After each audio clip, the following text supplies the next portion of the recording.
Hello friends, I hope आप सभी अच्छे होंगे।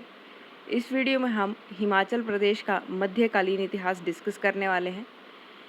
ये हमारा 4th एंड लास्ट पार्ट है जिसमें हम सिख गुरुओं की बात करेंगे। इससे पहले वाले पार्ट अगर आपने नहीं देखे हैं तो आपको लिंक डिस्क्रिप्शन में मिल जाएगा, आप वहाँ से चेकआउट कर सकते हैं। वीडियो को शुरू करने से पहले अगर आप इस वीडियो का PDF चाहते हैं तो प्लीज़ हमें इंस्टाग्राम पर फॉलो कर लें। इंस्टाग्राम का लिंक आपको डिस्क्रिप्शन में मिल जाएगा। तो चलिए इस वीडियो को शुरू करते हैं। तो सबसे पहले थे गुरु नानक देव जी। पहले सिख गुरु ने ज्वालामुखी, कांगड़ा, कुल्लू, लाहौल, चंबा, कहलूर, सिरमौर, मंडी और सुकेत की यात्रा की। उनकी यात्रा की याद में स्वाथू के निकट जोहसर में गुरुद्वारा बना। तो ये आप जगह याद रखेंगे, स्वाथू, राइट, जोहसर के निकट बना था जो गुरुद्वारा था। उसके बाद दूसरे जो है वो गुरु अर्जुन देव जी हैं, जो कि सिखों के 5वें गुरु थे। इन्होंने अमृतसर में हरमंदर साहिब के निर्माण के लिए पहाड़ी राजाओं से धन प्राप्त किया। कुल्लू, सुकेत, मंडी, चंबा और हरिपुर के राजा गुरुजी के शिष्य बने। गुरुजी ने भाई कल्याण को मंडी के राजा के पास भेजा, जिसके बाद राजा अपनी रानी के साथ अमृतसर पहुंचकर गुरुजी का शिष्य बना, राइट। अब तीसरे हैं गुरु हरगोविंद सिंह जी, जो कि छठे गुरु थे।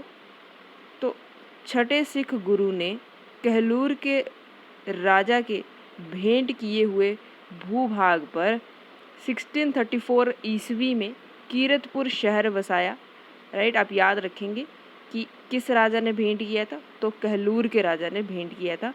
और कौन सा शहर बसाया था उन्होंने, तो कीरतपुर शहर। और गद्दी स्थापित की। पहाड़ी राजाओं ने 1642 ईस्वी में गुरुजी के सहयोग से रोपण के नवाब को हराया था। काफ़ी इम्पोर्टेंट है, याद रखेंगे आप कि रोपण के नवाब को हराया था उन्होंने, पहाड़ी राजाओं ने, गुरुजी का साथ लेकर के।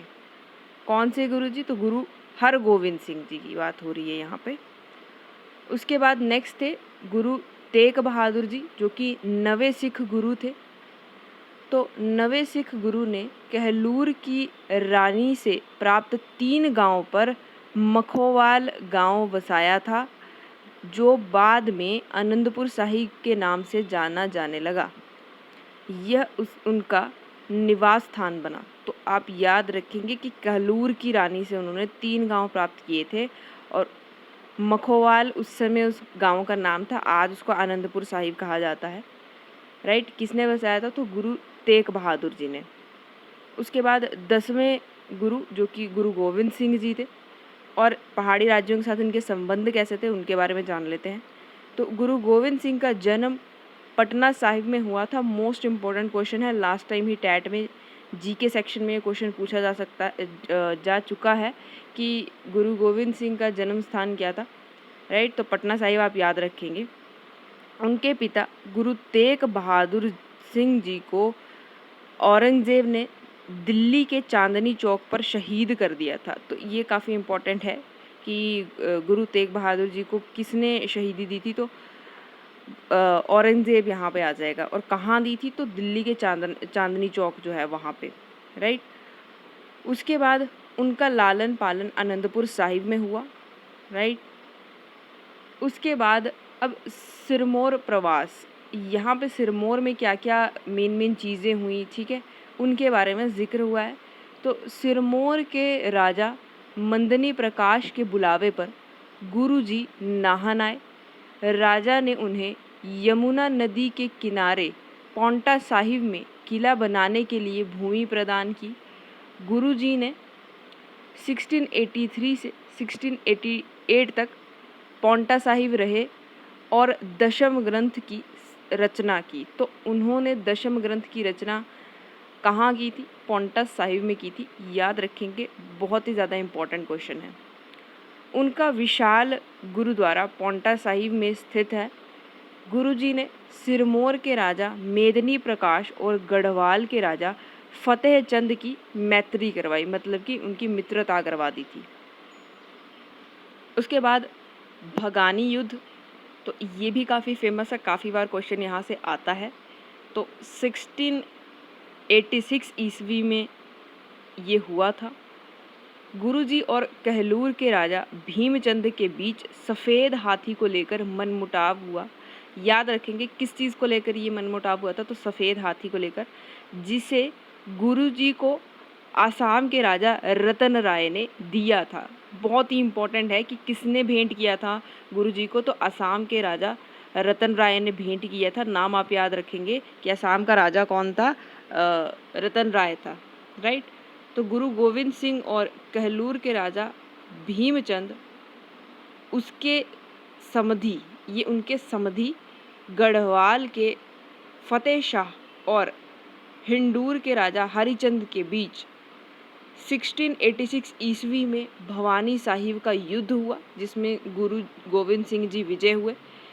हिंडूर का राजा हरिचंद गुरु जी के तीर से इस युद्ध में मारा गया।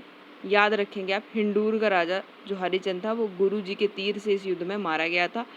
युद्ध के बाद गुरु जी ने हरिचंद के उत्तराधिकारी को भूमि लौटा दी और कहलूर के राजा भीमचंद से भी उनके संबंध मधुर हो गए, राइट। तो आप याद रखेंगे कि ये हुआ कब था, तो 1686 ईस्वी में हुआ था। और क्या वजह क्या थी, तो सफ़ेद हाथी जो कि गुरुजी को असम के राजा रतन राय जी ने भेंट किया था, तो ये जो सफ़ेद हाथी था वो इस युद्ध की वजह थी, राइट। उसके बाद नदौन युद्ध, तो नदौन युद्ध में गुरुजी ने भीमचंद की सहायता की और मुगल सेनापति को पराजित किया। नदौन पराजय के बाद दिलावर खान के बेटे रुस्तम खान ने आनंदपुर पर आक्रमण कर दिया। ये आप याद रखेंगे कि दिलावर खान का बेटा कौन था, रुस्तम खान, और उसने आनंदपुर साहिब पर आक्रमण किया था नदौन के पराजय के बाद, राइट, जिसे गुरुजी ने नाकाम कर दिया और गुरुजी ने उनको हरा दिया था। गुरुजी ने गुलेर के राजा गोपाल सिंह के साथ मिलकर लाहौर के सूबेदार गुलाम हुसैन खान को पराजित किया था। तो काफ़ी इम्पोर्टेंट क्वेश्चन है कि गुरुजी ने जो है गुलेर के किस राजा के साथ मिलकर के सूबेदार गुलाम हुसैन खान को पराजित किया था, तो उनका नाम है गोपाल सिंह। याद रखेंगे आप, राइट। उसके बाद मंडी यात्रा, तो गुरुजी ने मंडी के राजा सिद्धसेन के बुलावे पर मंडी और कुल्लू की यात्रा की। उसके बाद खालसा पंथ की स्थापना, तो 13 अप्रैल 1699 ईस्वी को वैसाखी के दिन गुरु गोविंद सिंह जी ने 80,000 सैनिकों के साथ आनंदपुर साहिब में खालसा पंथ की स्थापना कर सिखों को एक सैनिक शक्ति के रूप में संगठित किया। बहुत ही इम्पोर्टेंट है कि खालसा पंथ की स्थापना कब हुई थी, ये पूछा जा सकता है, या किस स्थान पर हुई थी, ये भी पूछा जा सकता है, राइट। तो काफ़ी ज़्यादा इम्पोर्टेंट है। स्थापना कर सिखों के एक सैनिक शक्ति के रूप में संगठित किया, जिससे पहाड़ी राज्य डर गए, राइट। तो पहाड़ी राज्य से डर गए और कहलूर के राजा ने मुगलों से सहायता मांगी। गुरुजी ने निर्मोह में मुगल सेना को पराजित कर दिया था। तो ये निर्मोह जो जगह है, इसका नाम आप याद रखेंगे कि गुरुजी ने यहाँ पे मुगल सेना को पराजित किया था। उसके बाद आनंदपुर से दक्षिण प्रवास, तो 1703 ईस्वी में पहाड़ी राजाओं और मुगलों ने मिलकर आनंदपुर साहिब को घेर लिया। गुरुजी 1704 ईस्वी में आनंदपुर साहिब छोड़कर नांदेड़ चले गए। उन्हें माधो सिंह वैरागी, जिनको कि बंदा बहादुर के नाम से जाना जाता है, का साथ मिला, जिसे उन्होंने सिख पंथ का नेतृत्व करने और मुगलों से बदला लेने के लिए उत्तर भारत भेजा, राइट। सरहिंद में गुरुजी के बेटों को शहीद कर दिया गया। बहुत ही इम्पोर्टेंट है, याद रखेंगे आप, सरहिंद में गुरुजी के बेटों को शहीद कर दिया गया। गुरुजी की 1708 ईस्वी में नांदेड़ में पठान द्वारा धोखे से हत्या कर दी गई थी। तो ये आप याद रखेंगे, उनका मृत्यु स्थल क्या था, तो नांदेड़ जो गांव है वहाँ पे उनकी मृत्यु हुई थी। और धोखे से किसने मारा था, तो पठान ने मारा था, राइट। उसके बाद बंदा बहादुर काफ़ी ज़्यादा इम्पॉर्टेंट पार्ट है, राइट, इसको देख लेते हैं। बंदा बहादुर ने पंजाब के अनेक शहरों को लूटा। वह पंजाब के मुगल गवर्नर से भयंकर बदला लिया। बंदा बहादुर 1710 में नाहन पहुंचा, जहां से वह कीरतपुर पहुंचा और कहलूर के राजा भीमचंद को अपना शिकार बनाया। मंडी के राजा सिद्धसेन और चंबा के राजा ने बंदा बहादुर को कर देना स्वीकार कर लिया, मतलब कि अब वो दोनों राजा टैक्स देते थे बंदा बहादुर को। उसके बाद मुगल बादशाह फर्रुखसियार ने अब्दुस समद को बंदा बहादुर से युद्ध करने के लिए भेजा। तो ये आप नाम याद रखेंगे कि बादशाह कौन थे, फर्रुखसियार, और भेजा किसको था, तो अब्दुस समद को, राइट। उसके बाद बंदा बहादुर को 1715 ईस्वी में पकड़ लिया गया और 1516 ईस्वी में फांसी पर लटकाकर शहीद कर दिया गया। बंदा बहादुर की मृत्यु के बाद सिख 12 मिसलों में बंट गए, राइट। तो आई होप ये आपको समझ आ गया होगा। अब कुछ क्वेश्चंस देख लेते हैं कि क्या क्या क्वेश्चंस कैसे अराइज हो जाते हैं। तो पहला है, पौंटा साहिब के गुरुद्वारे से कौन सा सिख गुरु जुड़ा हुआ है। तो हमने अभी पढ़ा कि गुरु गोविंद सिंह जी थे।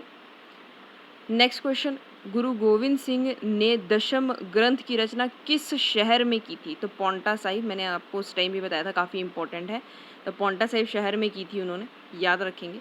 उसके बाद किस सिख गुरु ने कहलूर की रानी से 3 गांव लिए और मखोवाल गांव, जो बाद में आनंदपुर साहिब के नाम से जाना जाने लगा, को अपना निवास स्थान बनाया था। तो हमने देखा था ये किसने किया था, गुरु तेग बहादुर जी ने, राइट।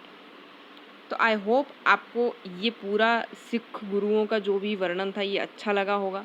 काफ़ी कुछ सीखने को मिलता है जब हम ऐसी चीज़ों को पढ़ते हैं तो, राइट।